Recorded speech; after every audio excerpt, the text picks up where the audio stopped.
మాట్లాడే దేవుడు. ఎలా మాట్లాడతాడండి? రాయబడిన వాక్యము ద్వారా నీతో మాట్లాడతాడు. నేను జీవము గల దేవుణ్ణని చెప్తున్నాడు ఆయన. ఎవరికైనా సరే పట్టుదల కలిగి జీవించాలంటే ఆత్మీయ జీవితం స్థిరంగా ఉండాలి.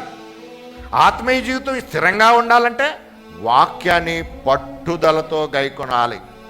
నువ్వు చెడు మాటల కన్నా వాక్యాన్ని పదులుపరుచుకోవాలి. అప్పుడు అంటాడు, కార్యాభివృద్ధి నుండి ఆసక్తి ఉంటావంట. దేవుని కొరకు నేనేం చేయాలి, దేవుని కొరకు నేను ఎలా బ్రతకాలి, నా ఉద్యోగం ఉంది, నా వ్యాపారం ఉంది, నా స్థితిగతులు ఎలాగున్నాయి, నేను దేవుని కొరకు ఆయన కార్యాల కొరకు స్థిరుడిగా ఉన్నానా, అస్థిరుడిగా ఉన్నానా, లేకపోతే కదలని వాడిగా ఉన్నానా, నిలకడ లేని వాడిగా ఉన్నానా అనే జీవిత సత్యాన్ని తెలుసుకుంటారు.